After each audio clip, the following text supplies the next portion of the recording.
What's up, COD fans? Welcome back. IHOLDSHIFT, giving you guys 8 full rosters, or at least that's the leak so far, plus 3 others that are abbreviated. And eventually we'll do kind of a way too early power rankings for these squads, and I'll kind of give you guys at least an idea as far as who I'm liking so far and who maybe is missing out potentially. The biggest thing that I'm noticing about these rosters, and I'll go through some pros and cons of each of these, are that there really is no solid roster that I'm sitting here saying that this is the definitive best roster out there that's been leaked or announced so far. And then beyond that, let's talk about players that are still left, because we're looking at, again, like we mentioned, 8 teams that are looking like they will be these 5 players, with 3 more teams that are dealing with at least a team of 3, if not higher. So who's still left over? Who's looking at sub spots? Who might be those last minute fill-ins for starters? That coming up. So let's start with a roster that we know first and foremost will likely be the first full committed roster. It's coming out of Atlanta with SIMP, ABEZY, Major Maniac, PRIESTAHH, and CELLIUM. We've been reporting on this one every single video we've done. It hasn't changed. It's looking like that will for sure be a roster. No announcements or any kind of confirmations yet out of official capacity, but that's going to be the roster that we're anticipating. And the only other things we can say about Atlanta is the fact that they will be dealing with a red color scheme of some sort, whether it'll be red, white, and black like most of their other sports team, or will there be some gold or silver thrown in there? Just kind of depends. But my biggest pro and con about this roster is this. You look at this roster and you say SIMP, ABEZY, PRIESTAHH, CELLIUM, Major Maniac, all of them super high fraggers, super highly skilled mechanically. They're going to be incredible on an individual basis. The biggest con that I have about this Atlanta roster is the simple fact that there's not a lot of combined experience here. SIMP, ABEZY, CELLIUM, all very new and fresh to the scene, SIMP and CELLIUM especially, but you get beyond that and you wonder who's going to be the leader of this, and then what's the coaching staff going to look like? Because with the right coach, this roster could be explosive, very well could be the best roster in the league. But with the wrong coach and with the wrong amount of training and the wrong amount of awareness and not the greatest development when it comes to those younger players, it very well could be one of the worst rosters that are out there. Now, I don't anticipate that happening again because this is one of the more mechanically skilled rosters that we've seen so far, but it's still something to keep in mind as we go. Going to New York, this is another roster that we're 90% plus certain on that's going to be the thing. It will be accuracy, attach, Zuma, 0, and temp. Now, pros for this roster is that it brings a lot of experience to it. Some of the negatives to this roster is the simple fact that you look at a player like Accuracy, who had a little bit of a rough go of it near the end. Same thing with Temp, and Zuma had a little bit of a rough start. Attach, Zuma, and 0, I think that core 3 is extremely solid. 0, after he got moved to phase and played the main AR, started to look a lot better. It just comes down to, will this full roster see its highest potential in this next title, or will they still have a couple of question marks? Now, this is still a very strong roster. I'm not saying that they're bad by any stretch of the imagination, but as far as the cons go for this roster, you definitely look at the history of Black Ops 4 with some of these players, and you think, there are some moments in there where they were not the greatest of performers for their individual teams. And there were a lot of moves that were potentially going on with some of those players. But at the end of the day, these are all players that I think are sitting in just about everybody's top 20. And that's about right what you're looking at from New York with Revan behind the helm. This is going to be a very nasty and very disgusting team. Do not sleep on it. I feel like a lot of people are sleeping on this team about how their strength of their roster. I would say that it's definitely one that could be at the top of the league. Chicago, we're pretty certain on. It's going to be SCUMP, Formal, Gunless, ARCITYS, and ENVOY. Insane roster here, honestly. I mean, SCUMP and ENVOY have been nasty with SMGs. Formal and Gunless doing great with the mid-range, and ARCITYS one of the best hard-scoped ARs that's in the game when it came to Black Ops 4. But again, this does not come out with just straight positives. There are some negatives that are involved with this roster. You take a look at Gunless at the end of the year, since the LG fade away. Not exactly what you would say is a star-shining moment of his career so far. Kind of the same conversation with SCUMP, a couple of wonky moments when Optic was deciding what they wanted to do between him and TJ in the mid-season.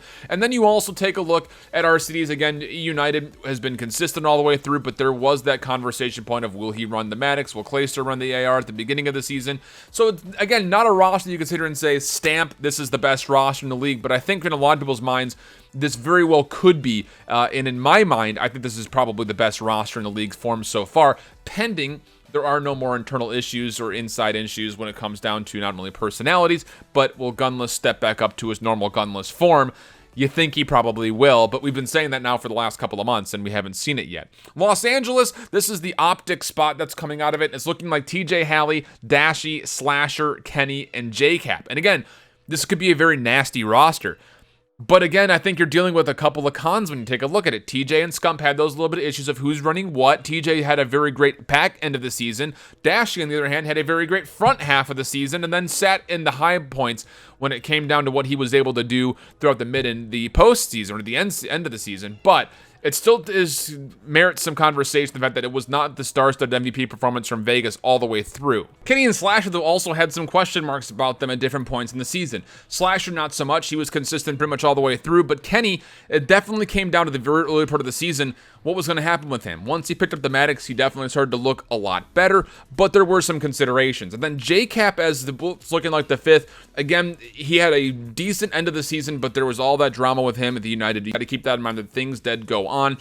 This LA team, though, I still think, generally speaking, is definitely one to sit in the top half of the league when it comes down to it.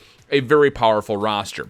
Going to Dallas, we've been talking about this roster with a little bit of insecurities in our confidence, but it's looking more solid here with CRIMSIX, Clayster, Huke, Illy, and Shotzi. This is the biggest wild card roster I think that we have an insight on, simply due to the fact that CRIMSIX and Clayster, great, they have a lot of experience, they bring a lot of veteranship, but they wouldn't necessarily boast the greatest of titles individually, statistically, if we're going to go just off stats, to this last title. Again, you're dealing with two players that have sat in the top three just about the entirety of the year. Huke is an absolute monster, but Illy and Shotzi are unproven on a competitive Call of Duty stage. That's where the question mark kind of comes in.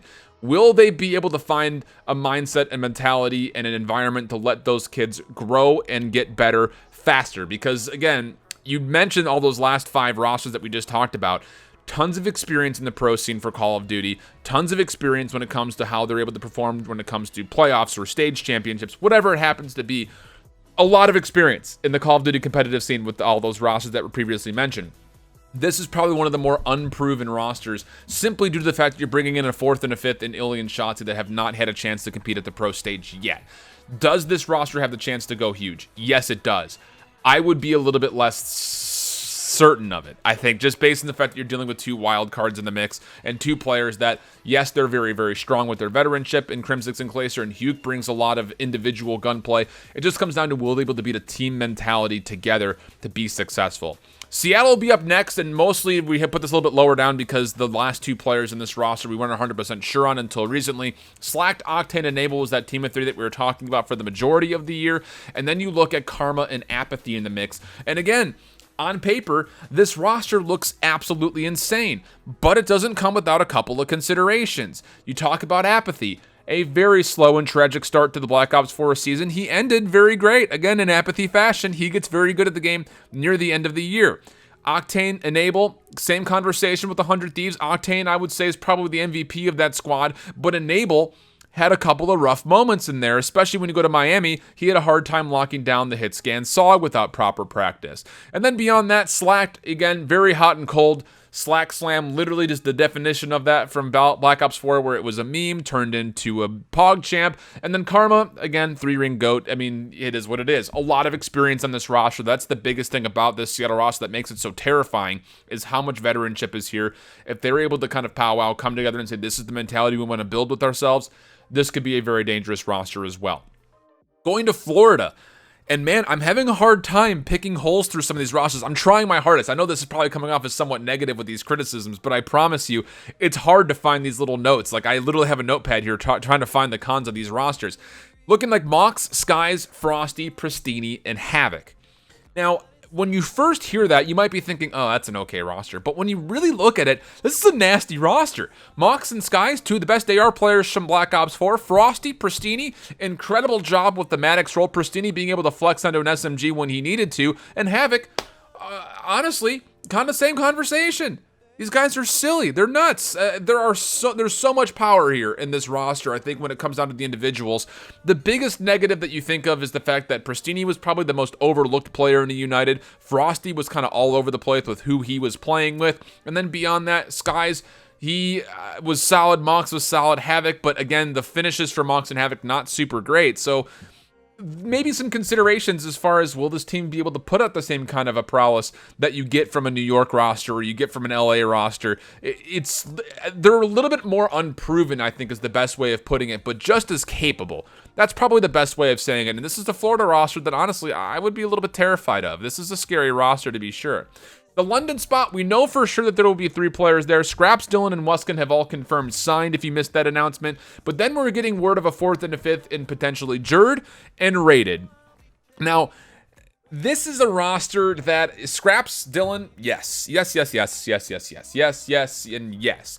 WUSKIN, Jerd, and Rated, though, have all had moments where they really had kind of a lot of question marks surrounding their Black Ops 4 career specifically. Rated was in a really bad spot, let's be honest.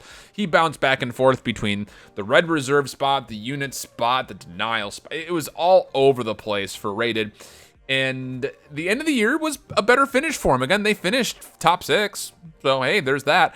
Jerd, a different story, though. Again, a lot of question marks surrounding him when he was playing with this time with Splice.